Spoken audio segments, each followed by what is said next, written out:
Torture by Arthur Machen. "I really do not know what to do with him," said the father. "He seems absolutely stupid." "Poor boy," said his mother. "I am afraid he is not well. He doesn't look in good health." "But what's the matter with him? He eats well enough. He had 2 helpings of meat and 2 of pudding today at dinner, and a quarter of an hour afterwards he was munching on some sweet stuff. His appetite's all right, you see, anyhow." "But he's very pale. He makes me feel anxious." "And he makes me feel anxious. Look at this letter from Wells, the headmaster. Here you see he says, it seems almost impossible to get him to play games. He has had 2 or 3 thrashings, as I hear, for shirking cricket. And his form master gives me a very bad account of his work during the term, so that I fear the school is doing him little, if any, good. And you see, Mary, it isn't as if he were a little boy. He was 15 last April. It's getting serious, you know." "What do you think we had better do?" "I wish I knew. Look at him here. He's only been home for a week, and you'd think he'd be in the best of spirits, enjoying himself with the squire's boys, and singing and racketing about all over the place. And you know the way he's been going on, almost from the day he came back, lounging and crawling from the house to the garden and back again, staying in bed half the day, and coming down with his eyes half open. I must insist on that part being put a stop to, at all events. I shall trust to you to get him up at a proper time." "Very well, dear. I thought he looked so tired." "But he does nothing to make him tired. I wouldn't mind so much if the fellow were bookish. But you see what Wells says on that score. Why, I can't even get him to read a storybook. I declare his face is enough to make one angry. One can see he's totally devoid of any interest in anything." "I'm afraid he's unhappy, Robert." "Unhappy? A schoolboy unhappy? Well, I wish you'd see what you can do. I find it perfectly useless to talk to him myself." It was curious, but the father was quite right in laughing at the notion of his son's unhappiness. Harry was, in his quiet way, in the best of spirits. It was perfectly true that he hated cricket, and the headmaster might have added he hated other boys. He cared nothing for printed matter of any kind, whether fact or fiction, and he found Treasure Island as dull as Kikero. But all through the past term he had been pondering an idea.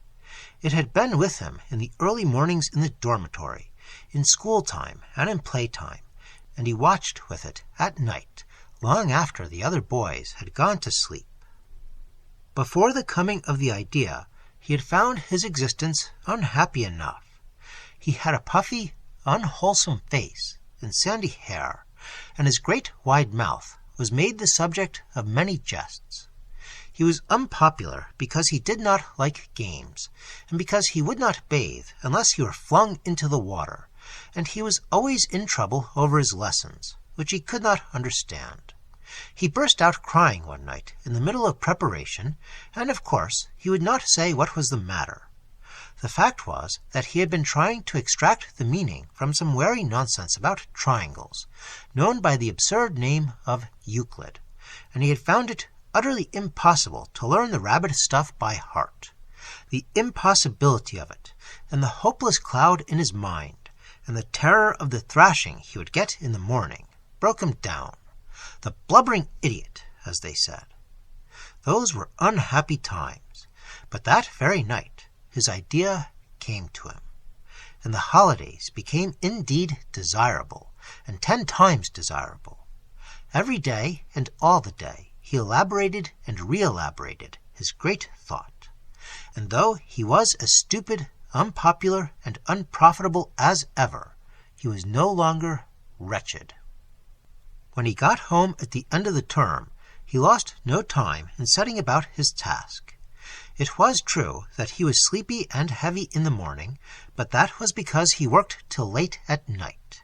He found it impossible to do much in the daytime. His parents spied out his ways, and he knew that he was much too dull to invent lies and explanations. The day after his return, his father had come across him as he slunk into a dark corner of the shrubbery with something hidden under his coat. He could only stand and look hopeless, idiotic, when an empty beer bottle was drawn forth. He could not say what he was doing or what he wanted with a green glass bottle. His father had left him, telling him not to play the fool, and he felt that he was always watched.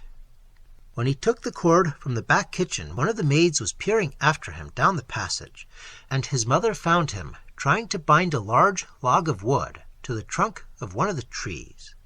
She wanted to know what he was doing, and whether he could not find some more sensible amusement, and he stared at her with his heavy white face. He knew that he was under observation, and so he worked at night. The two servant girls who slept in the next room often awoke, fancying they heard a queer sort of noise, a chink-chink, as one of them described the sensation, but they could not make out what it was. And at last he was ready. He was loafing about one afternoon, and he happened to meet Charlotte Emery, a little girl of 12, the daughter of a neighbor. Harry flushed to a dull burning red. "Come for a walk with me to the beeches," he said. "I wish you would." "Oh, I mustn't, Harry. Mother wouldn't like it." "Do come. I've got a new game. Grand fun." "Is it really? What sort of game is it?" "I can't show you here. Just walk on towards the beeches, and I'll follow you directly. I knew you would."